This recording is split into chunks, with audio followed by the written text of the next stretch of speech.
Aga nüüd hakkame rääkima Kuma raadiost. Kesk-Eesti üks populaarseid raadiojaamu tähistab oma järjekordset sünnipäeva ja korraldab suure sünnipäevapeo ning sel teemal olemegi kutsunud meie suvesaatesse rääkima Mati Palmeti, Kuma raadio direktori. Tere õhtust! No tere! No, kui vanaks see Kuma raadio siis saab ja kus ja kuna siis selline suur sünnipäevapidu toimub? Kuma raadio saab 22. 1. septembril 1993 alustati ja pidu on peetud erinevates kohtades läbi aegade. Iga aasta raudselt on see pidu toimunud.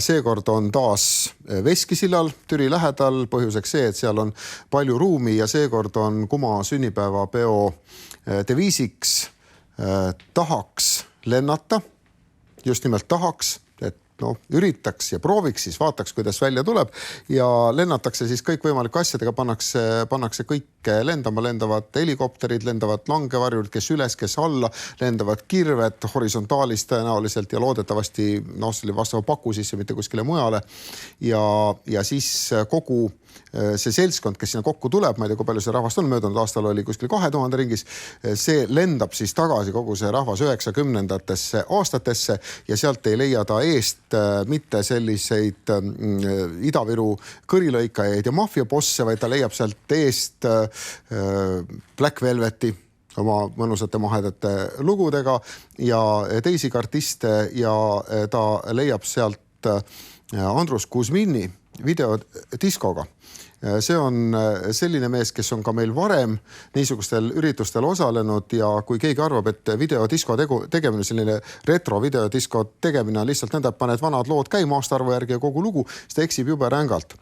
Andrus Kuzmin oskab seda niimoodi teha, et kui näiteks möödunud aastal vahetas siis selline noorema põlvkonna house'i tegija teda sealt välja, siis meil tuli põrkuda keskelise publiku väga suure ja selgelt avaldatud pahameelega, et miks juba pärast mingit tühist 4 tundi hea esineja ära võetakse, nii et ta tuleb sel aastal jälle. No, ma olen kuulnud, et Kuma raadio sünnipäevad, need on selle piirkonna üks suuremaid pidusid üldse kogu suve jooksul, et siin just täna vestlesin ühe diskoriga, üheklubide diskoriga, kes siis ütles, et ta on iga aasta peaaegu kohal käinud, sest tõesti see on nagu selle piirkonna niisugune suve lõpu üks tuntumaid pidusid ja kas võib öelda siis, et selline suur show on iga aasta teil peaaegu, jah? Mitte peaaegu, vaid ta ongi raudselt iga aasta ja kui täpne olla, siis Kuma raadio sünnipäeva peetakse tegelikult 23. korda, sest kui raadio oli 1. septembril 1993 alustanud niimoodi vaikselt ja ettevaatlikult, aga kuidagi tolles ajast torkasime väga silma ja asi muutus üle peakaela populaarseks, siis oli selline mõte, et nüüd peaks veel midagi tegema.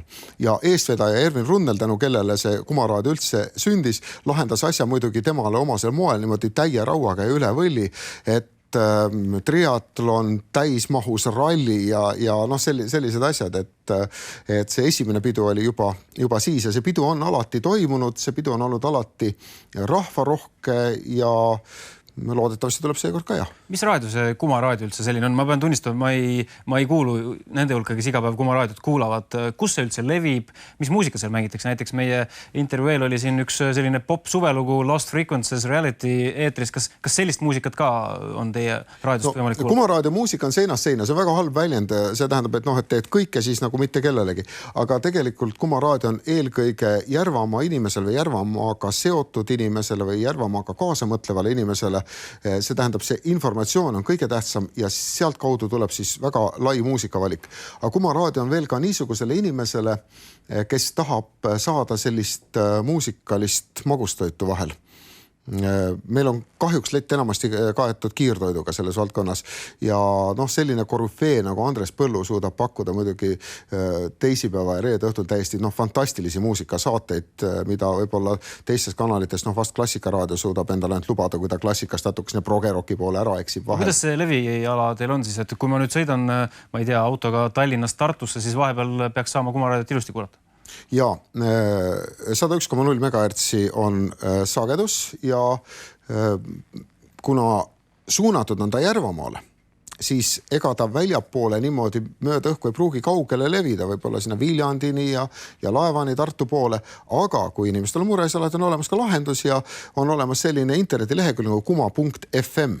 nii et mitte .ee, vaid kuma.fm ja seal on võimalik siis, nagu ikka, interneti teel seda raadiot kuulata ja kui nüüd vaadata ka selliseid kuulatavus küsitlusi ja ametlikku küsitlust, siis Järvamaal on ju mingi 30 000 inimese ringis, aga kuulajaskond talvise uuringu järgi on 19 000.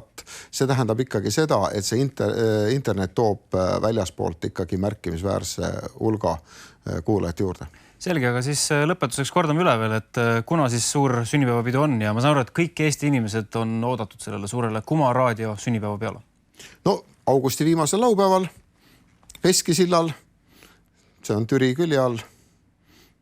Tere tulemast Eesti päevas. Jah, väga lihtne. Tasub varakult kohale tulla, sest igasugust mängu ja pulli hakkab saama kella 3 päeval ja on vaja valmis panna ennast ka vastupidamiseks, sest kõik kestab kella 3 öösel, kellel jõud ja ramm raugeb, võib ka varem nii Paide kui Türi suunas minema saada, seepärast, et me oleme õppinud vigadest ja see aasta on väga korralik transpordiühendus tagatud meie poolt. Selge, nii et mis muud kui Kuma raadiole, siis palju õnne sünnipäevaks ja ka kõikidele teistele, näiteks tänastele sünnipäevalastele palju õnne. Aga lõpetame tänase saate ühe kauaoodatud uudisega. Nimelt kauaoodatud kuumalaine jõuab paari päeva pärast Eestisse ning tulemus on kohati lausa 30-kraadise ilmaga päevi. Nii et paar päeva on veel lihtsalt soe ilma, aga neljapäevast alates lubatakse praeguse ilmateate kohaselt lausa siis sooja 24–27 kraadi ja Kagu-Eestis tõusevad soojakraadid lausa 30 kraadi ümbrusesse. Nii et mis muud kui soovin teile kõikidele ilusat suve jätku, lõpuks on rannailm ka saabumas.